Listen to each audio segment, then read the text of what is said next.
Hello good morning friends online education में आपनु स्वागत है। Standard 12th English medium chapter number 9 working with array and string एटले के जावा में एरे और स्ट्रिंग साथे कई रीते काम करवू ए आ चैप्टर में आपणे स्टडी करवानुं छे। तमारो फर्स्ट टॉपिक है introduction to array. An array is a variable representing a collection of homogeneous type of element. Array છે એક જાતનો વેરિયેબલ છે અને ઈ કેવા હોમોજીનિયસ ટાઈપ ઓફ એલિમેન્ટ એટલે કે એક સરખા ટાઈપના વેરિયેબલ હોય એનું કલેક્શન છે. Array are useful to represent a vector, matrix and other multi-dimensional data. Array છે શેની માટે યુઝ થાય છે તો કે વેક્ટર, મેટ્રિક્સ અથવા તો મલ્ટી ડાયમેન્શનલ ડેટા રિપ્રેઝન્ટ અથવા તો પ્રેઝન્ટ કરવા હોય એની માટે એનો ઉપયોગ થાય છે. Vector is a one dimensional data. Vector એટલે શું તો કે વેક્ટર એટલે વન ડાયમેન્શનલ એક જ રોમાં અથવા તો એક જ કોલમમાં ડેટા હોય તો એને વન ડાયમેન્શનલ એરે કહેવાય. Structure that can be used to store a list of items like a character, numbers. એક જ રો અથવા એક જ કોલમની અંદર ડેટા હોય તો એને 1D અથવા તો વેક્ટર ડાયમેન્શનલ એરે કહેવામાં આવે છે. એમાં કેરેક્ટર આવી શકે અને નંબર્સ પણ આવી શકે. એના પછી matrix is used to represent two-dimensional data structure like a table of row and column. Matrix એટલે શું તો કે મેટ્રિક્સ એટલે કે ટુ ડાયમેન્શનલ એરે છે જે રો અને કોલમમાં દર્શાવવામાં આવે છે. હવે જો 1D એરે એટલે કે one dimensional array. Array with single dimensional is known as a 1D array. 1D array એટલે શું તો કે one dimensional array. For example, vector which can be seen as a collection of one or more scalar variable. એટલે કે ઈ એક જ વેક્ટરની અંદર એક જ લાઇનની અંદર જોવા મળે છે. Instead of declaring an individual variable like a marks 1, marks 2, marks 3, marks 4, marks 5, we can declare an array marks 5 and accesses individual variable element as marks 0, marks 1, marks 2, marks 3 ને marks 4. જોજો આ તમને સમજાવવા કરતા હું તમને આ ડાયાગ્રામથી સમજાવું તો વધુ તમને સમજમાં આવશે.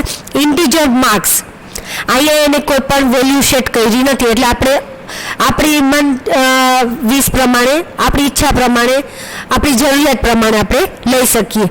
90, 60, 70, 65 અને 80.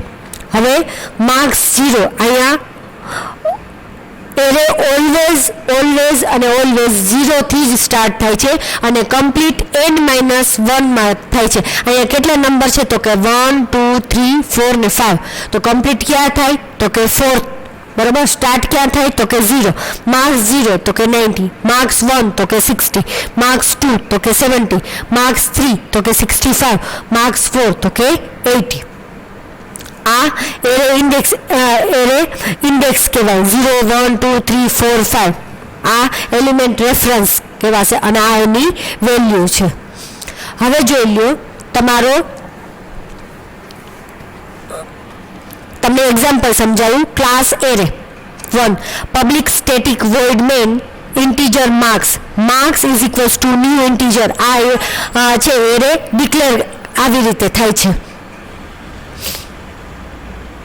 જો ડિક્લેર થવા માટે અહીંયા જોઈ લો ડેટા ટાઈપ, એરે નેમ અને સબસ્ક્રિપ્ટ. આને સબસ્ક્રિપ્ટ કહેવાય અથવા તો આ રીતે પણ ડિક્લેર થઈ શકે. ડેટા ટાઈપ, સબસ્ક્રિપ્ટ અને array name.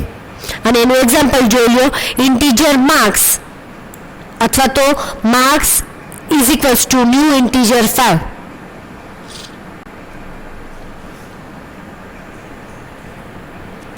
Integer marks is equals to new integer અને 7. 4 integer i is equals to 0. i થી સ્ટાર્ટ થાય.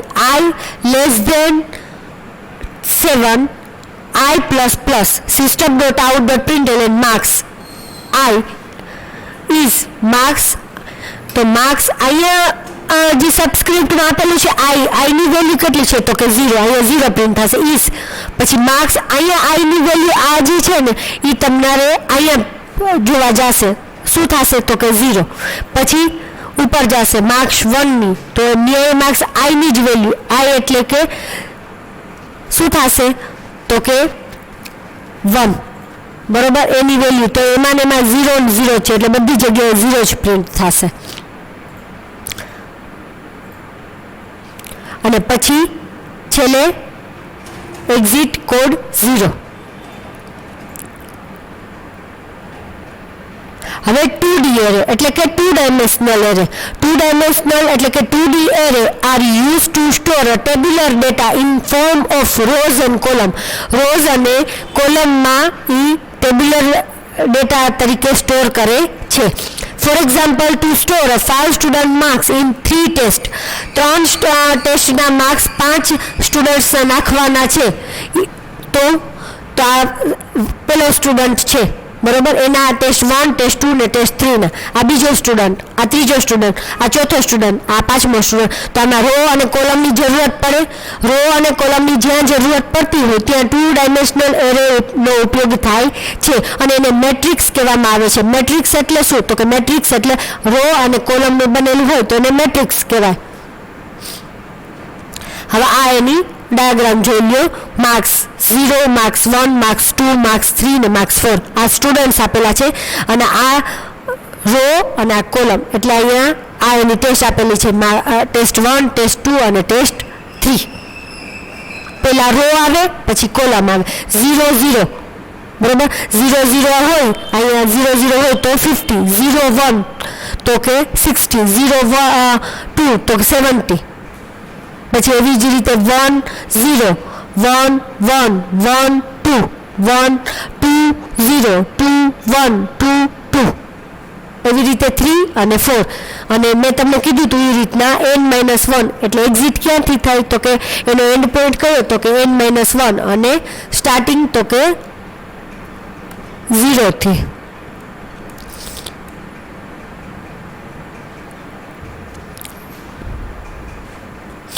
એનું એક્ઝામ્પલ જોઈ લો. Class array 2D, integer marks 1, પછી એને ઇનિશિયલાઇઝ કર્યું માર્ક્સ 2, ઇન્ટીજર માર્ક્સ 3 અને ઇન્ટીજર માર્ક્સ 4, ઇન્ટીજર માર્ક્સ 5.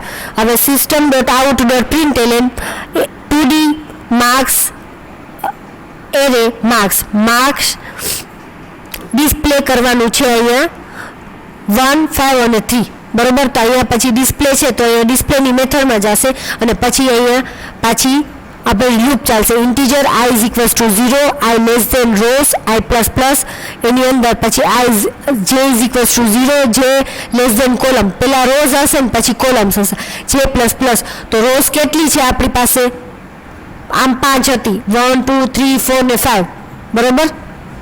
અને કોલમ કેટલી છે તો કે 1, 2 અને 3 એટલે 5 અને 3 એ રીતે આ ચાલશે. પણ અહીંયા 0 થી સ્ટાર્ટ થાય છે એટલે આપણે 4 અને 2 એ રીતે ચાલશે. જ્યાં સુધી એક્ઝિટ નહીં થઈ જાય ત્યાં સુધી એ વસ્તુ ચાલ્યા કરશે.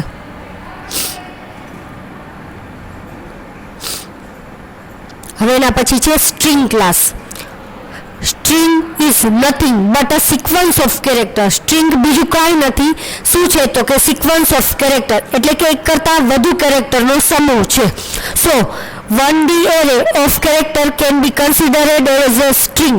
એટલે 1D એરેને આપણે શું કહી શકીએ તો કે સ્ટ્રિંગ કહી શકીએ. We have already studied and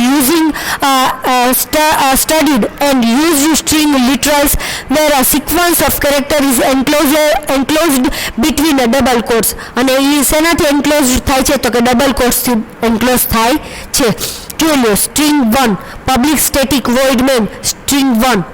new string 2 તો કે સ્ટ્રિંગ નેમની અંદર શું સમાયેલું છે તો કે જાવા. જો એ ઇન્વર્ટેડ કોમામાં છે. સ્ટ્રિંગ 3 તો એમાં 1 અને 2.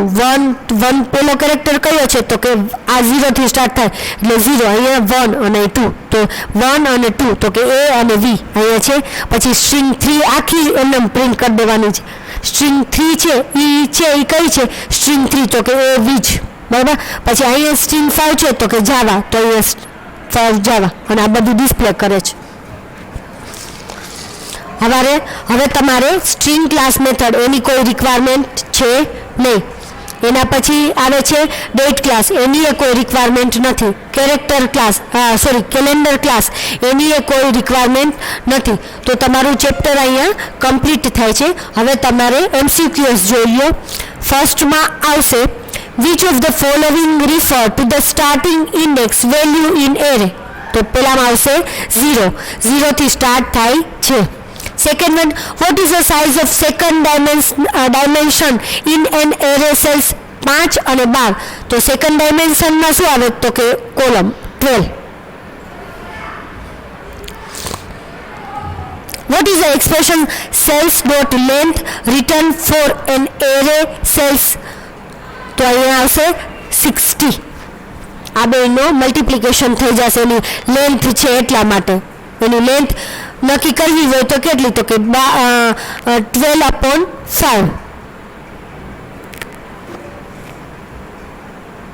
સોરી 12 multiply 5 એટલે 60.